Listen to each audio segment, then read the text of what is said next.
Hi everyone, happy Monday morning. Hopefully you had a good weekend.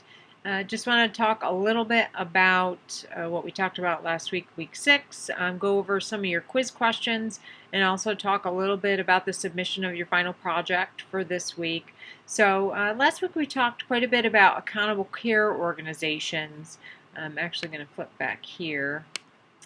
Um, so uh, in accountable care organizations, these are as you learned about last week, these are organizations that are really about kind of bringing together that move from the fee-for-service model. We kind of went from fee-for-service to managed care. So in managed care, that's where providers still get paid maybe a flat rate, or they're getting paid every time you come in to see them. However, there's also some kind of care management that goes along with it. So in order for you to go from a primary care physician to a specialist, you need a referral, or if you want to go and have a surgery or some kind of advanced imaging, there is, there's some kind of uh, something special along the lines that needs to be done in order. It's not a free for all anymore.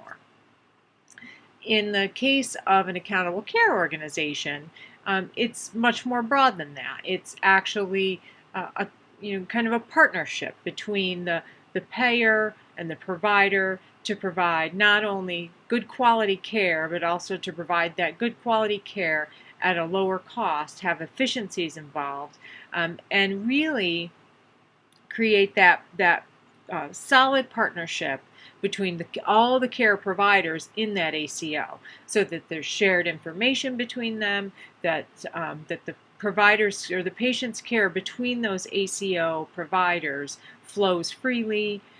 It really is to kind of really create a true partnership between those within the ACO.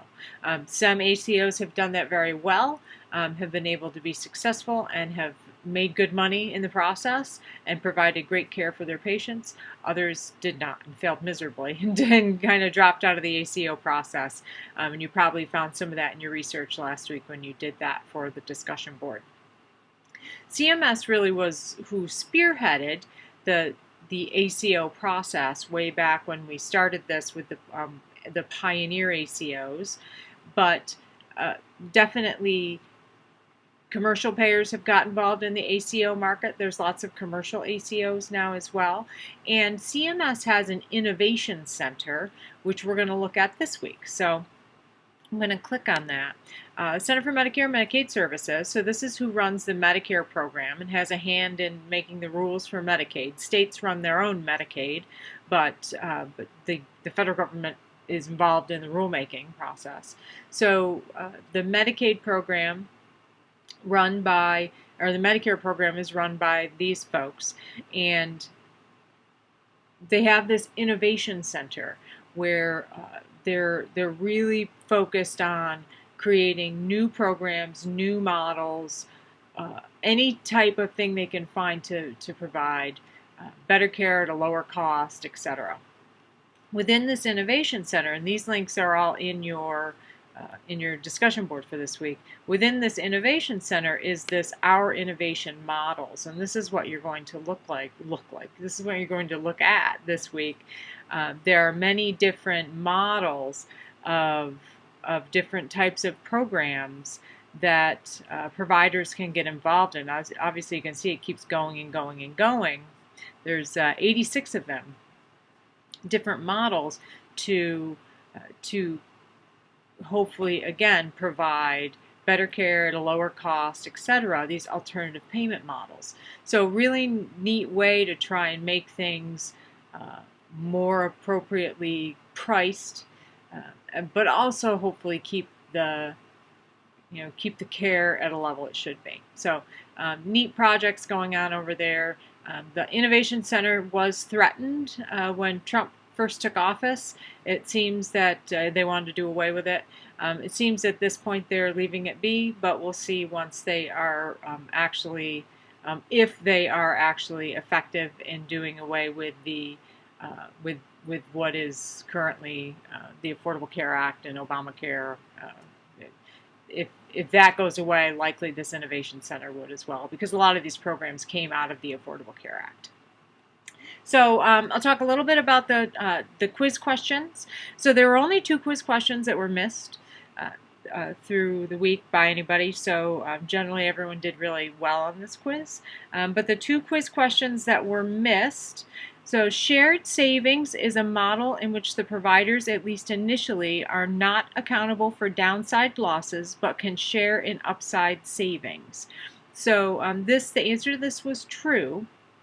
And what this means is the shared savings model, which is one of the ACO models, is where, and the reason this is true is when a provider in Medicare, when they first get involved in one of these shared savings models, they pretty much just participate. So they'll participate in the program, they'll submit in their data of everything that they are doing to participate, to be involved, to provide the better care to the patients, to collect all of their data, to provide high quality, to do all of the steps that the ACO requires.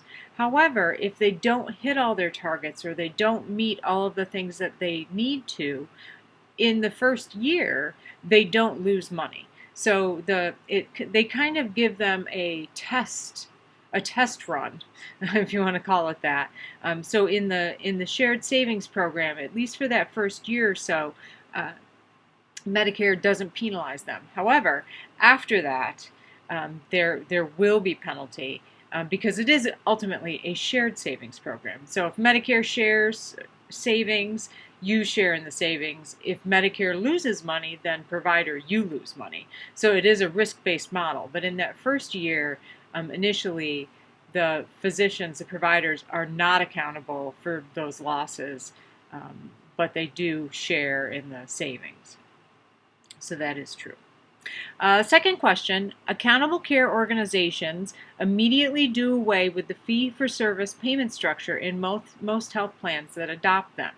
And that's false. Actually, that shared savings model that we just talked about in that prior question, the payments that go to the providers, in most cases, like in the Medicare program, they still get their fee-for-service payments. The shared savings model is an incentive model. So in a lot of these particular ACOs, the provider will still get, and a fee-for-service payment structure is, I go to see the physician, I have an office visit, they send him $50. That's what a fee-for-service payment structure is. But if by submitting his data about my hypertension or my diabetes or my cancer or whatever it is that I might have, and submitting that data and making sure that they checked, they submitted my labs and they checked this for me and they counseled me on my diabetes and they did all of the required things.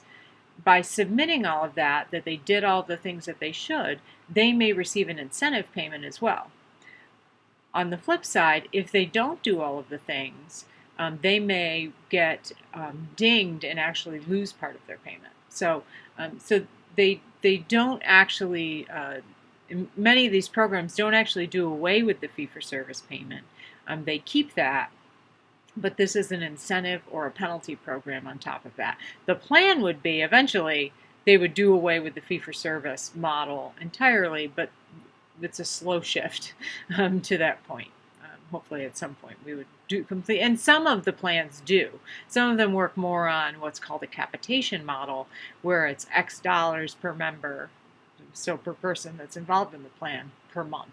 So X dollars per member per month, and then the either incentives for good work, penalties for poor work.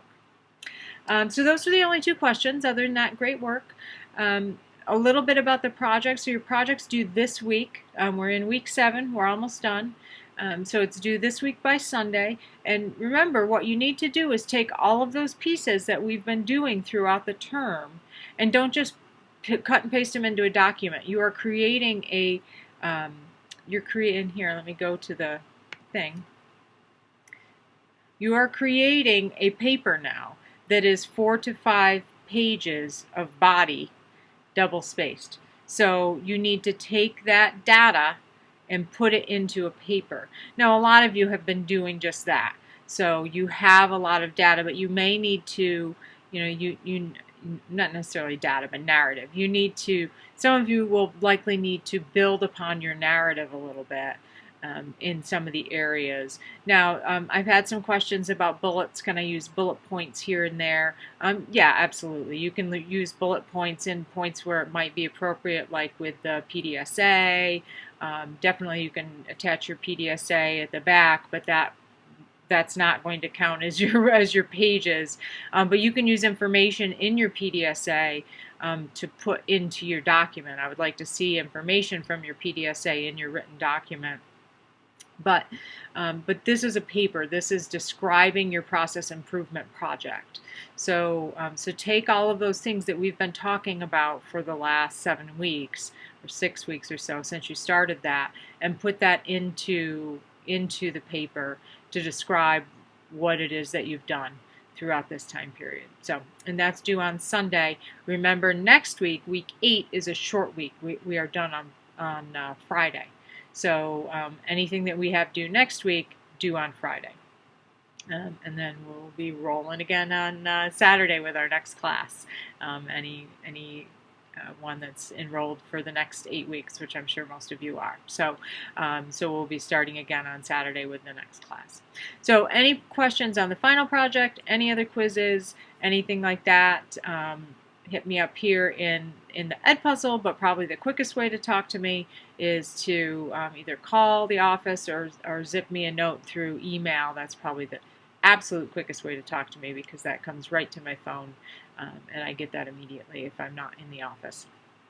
But so we'll talk to everybody this week in the discussion boards, and again, any questions, just let me know. Thanks so much.